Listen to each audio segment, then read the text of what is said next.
Minister, in less than a fortnight the budget will be announced, and there is growing concern from commentators and experts that we are in a situation where spending is out of control, and frankly they are right, and there is a certain faint whiff of 2008 around the place.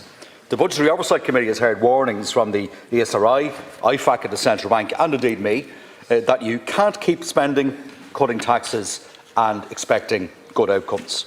Now, we have a government that has no net spending rule, a medium-term framework published 2 weeks ago, no spending ceilings, a threadbare national development plan published in the summer, an opaque summer economic statement, no transparent way of accounting for existing levels of service, budgets that are, quite frankly, works of fiction, as ministers trot into the Dáil at the end of every year looking for billions more to account for overruns. And what's more is, the budget process this year is cloaked in secrecy. And when we asked all questions, as we did as well last night at the Budgetary Oversight Committee about that, we get no substantive answers whatsoever on clear spending plans, and it is frankly unprecedented. A very serious credibility gap has emerged.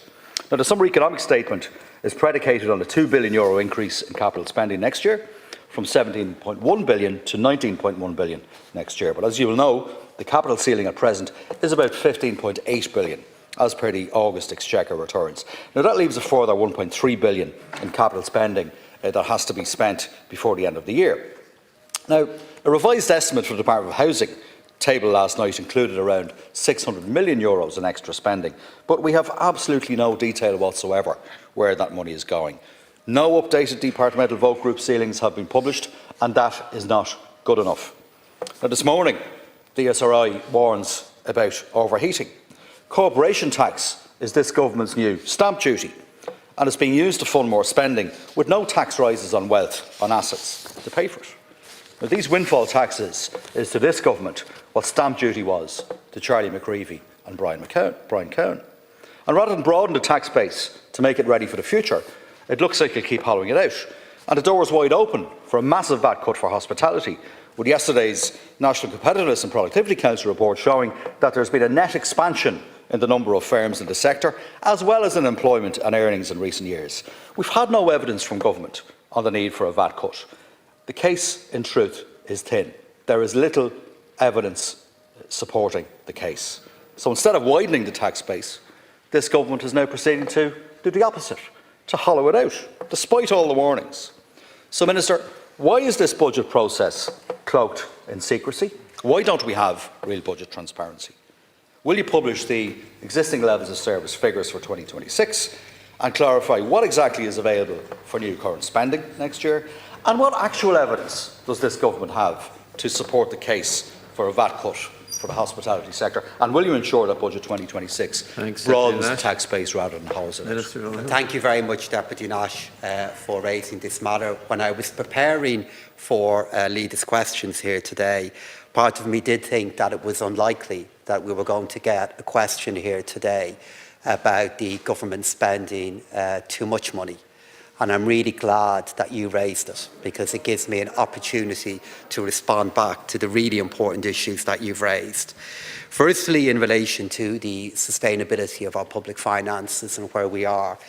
There's nobody more aware than I am, Deputy, but I suspect you're nearly as alive to this as I am, of what the risks of the past were and the dangers of them playing out again.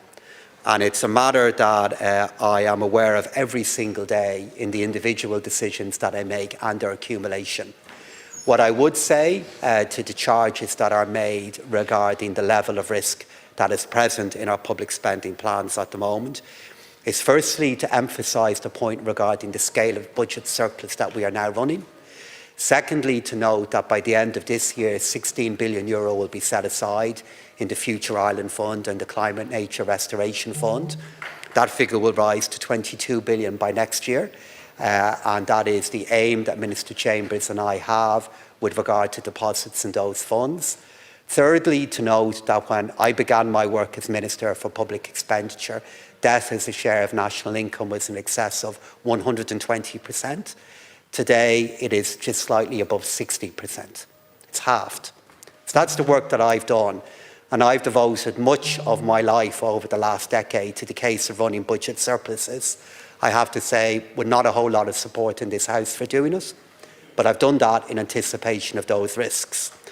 Now, the point that you make there, and Deputy, I rarely take out my mobile phone in the Dáil, because I always do leave it aside in respect, Count Corla, of the proceedings that we have here.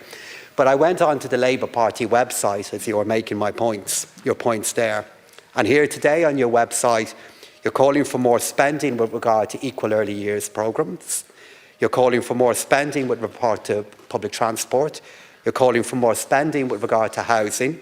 You're calling for more spending with regard to public sector pay. So that's what the Labour Party is calling for at the moment.